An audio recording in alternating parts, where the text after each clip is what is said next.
right, today we are running over to Nathan Benderson Park for the run. And as soon as I get home, we're going to be talking about preparing for a 50-mile ultra marathon, because that's what I've got next weekend. You remember I'm running the Everglades Ultra with my daughter Michelle, so these are kind of the preparations. This video is about the preparations that I'm making and kind of the stuff that I'm bringing with me. But first, today's run.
Guys, great run.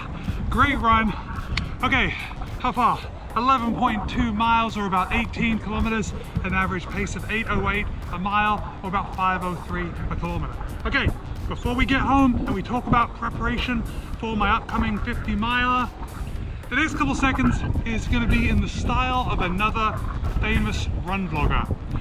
Write in the comments if you know who it is. Now this is going to be easy. No, check it out and I'll see you at home. Yo, what's going on?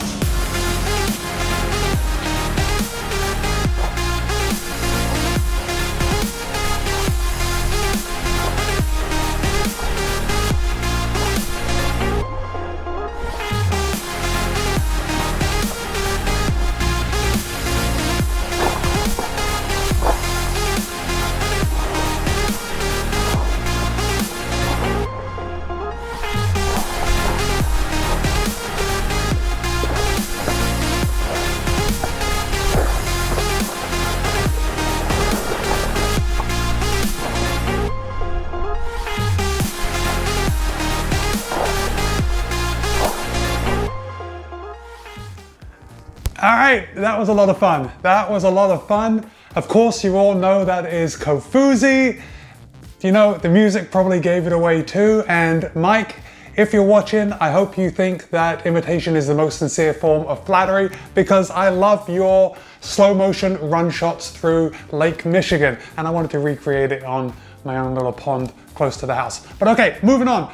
My 50-mile race next weekend. This is kind of what I've got planned as far as what I'm gonna wear, what I'm gonna eat, the stuff I'm bringing with me, because preparation is key for these races. Now, just to put this out there to you guys, I've run this race before and I've run it with a handheld water bottle. So it is possible to go completely minimalist, but preparation will make your race better. So if you're in any doubt, if you're looking for your first ultra marathon, prepare, and that will make everything run a lot smoother. Listen, you don't have to use everything you bring, but if you want it and you don't have it, it turns into a nightmare pretty quickly. So I'm going to be wearing my white long sleeve sun shirt that you always see when I'm running on Instagram. I'm going to be wearing a hat, and most importantly, I have a buff. And I bought this buff for the race because all my other ones weren't UV protecting. This is UV 50 protectant. So this will keep the sun off me. I am not a fan of the sun, all right? And my gosh, the weather, it looks like it's gonna be a high of 90 degrees on race day. So running across the prairies, that is going to get pretty hot. I'll be wearing my Solomon Advanced Skin 12 set. It's a 12-liter pack. So in my front pocket, I will have this soft flask. In the back, I've got my 1.5-liter bladder. I'll have that with water. In the soft flask, I will be refilling it with these Noon tablets. So this will get me the electrolytes I need in between, and then I will supplement with the water in the bladder. Hydration is going to be key on this race. So there are aid stations approximately every 4 to 6 miles, which is super convenient. But once you've been out there for hours and hours and hours, you don't want to wait such a long time between aid stations if you're thirsty. So let's say you take a drink at one aid station and the next one isn't for 6 miles. You know, you want to drink on your own schedule, not the schedule of where the aid station's at. So that's why I'm bringing the pack with the bladder and the soft flask. What am I going to eat? That's a great question. So I've looked on the website. There are lots of things on the aid station tables that I'm going to like. So I'm looking at you, roasted potatoes. All right, you all know how much I like roasted potatoes on ultra marathons. I'm also bringing a boatload of gels. I'm telling you, these are gonna get pretty sickly pretty early on, but I want some easy fuel that'll go down just so I can get calories in if for some reason I don't feel like eating solid food. That hasn't happened in the past. On every other ultra that I've run, I really start craving solid food, you know, after 4 or 5 hours. I'm also gonna be packing these peanut butter wraps. So I'm gonna make them ahead of time. There's about a tablespoon of peanut butter on each quarter of a wrap. So I know that I'm getting about 150 calories per sandwich, and I will pack those, a couple in my pack and then a couple in some drop bags along the course where we can drop bags. Okay, so this is the next part of planning your ultra marathon. You have to be familiar with the course, right? You have to be familiar with the course, know where the drop stations are, know where your crew can meet you. In this instance, in this race, the Everglades Ultra, they don't allow crew. So you have to plan ahead and have your drop bags. All right, let's take a look at the course map for just a second. Okay, so you can see here the start. All right, now listen, before I talk about this course, the course has changed from when I did it 3 years ago. And I think it changes just based on how the trails are. The trails that are clear or some of the park may be flooded. So they choose that kind of just before the race. So we have the start right down here. Gate 7, where we split and then head north. Gate 12, this is an important place. This is an important place because this is where you're allowed to drop your headlamps and other stuff that you've started the race with. Sunrise is about 7:40 on race day. The race starts at 6:30. So we're gonna have about an hour where we're gonna have the headlamps. I'm bringing 2 headlamps. I have this Black Diamond Spot and I have this Nathan Halo Fire. And Michelle will use one of these, I will use the other. On races where I race overnight, I would pack both of these in my pack, but seeing as we're only gonna need light for the first 45 minutes to an hour, one's gonna be absolutely plenty. In fact, I'm probably gonna be using it more to film myself to give the GoPro light than I will be lighting the trail.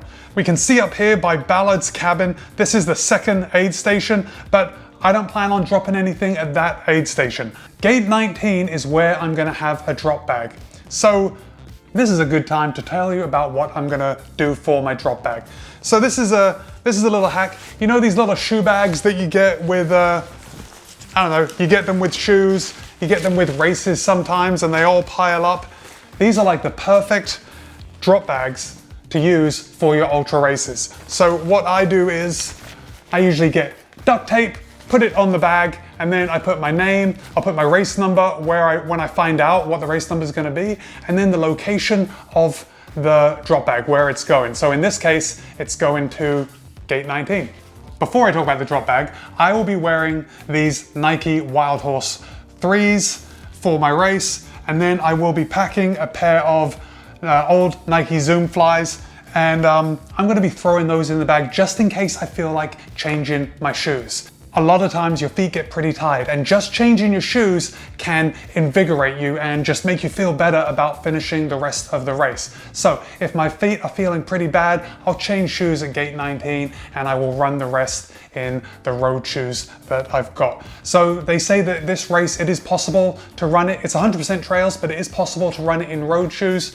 I will be running in trail shoes, and I'm only going to change if my feet really start hurting. Okay, along with a change of shoes is a change of socks. All right, that is something that just makes you feel fresh, can really invigorate you and give you a second wind when you start feeling tired later in the race. Okay, a couple more things that I'm gonna actually throw in the back of my pack. I have this Vaseline, so it's kind of like chapstick. We'll also use this as extra Vaseline in case there's any additional chafing. Now, I use Body Glide when I start, but sometimes Body Glide just doesn't cut it when you're running for that long. So in that case, I found that some Vaseline really helps. Just kind of smear it on wherever you're getting some chafing. I've got half a pen and I've wrapped it with duct tape. This will save the day. This will save the day in an emergency if you have, I don't know, a shoe malfunction, or you fall and break an arm and you have to tape it somehow.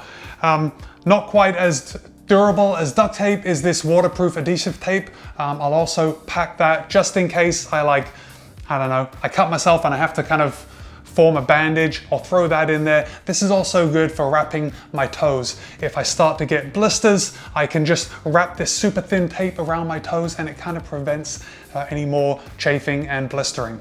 This is my question to you. Have you run an ultra marathon and how did you prepare for it? Okay, am I forgetting anything that you think would make my race a little better? Now remember, I'm running with my daughter Michelle and this is her first 50-mile race. So if it comes down to it, I'm gonna be carrying some of her stuff so I can kind of help her along the way. Guys, thanks for staying all the way to the end of the video. Be kind, be happy, run well. Subscribe if you're not, give this video a thumbs up. You know what to do. That's it for now, I'm rambling. I will see you next time.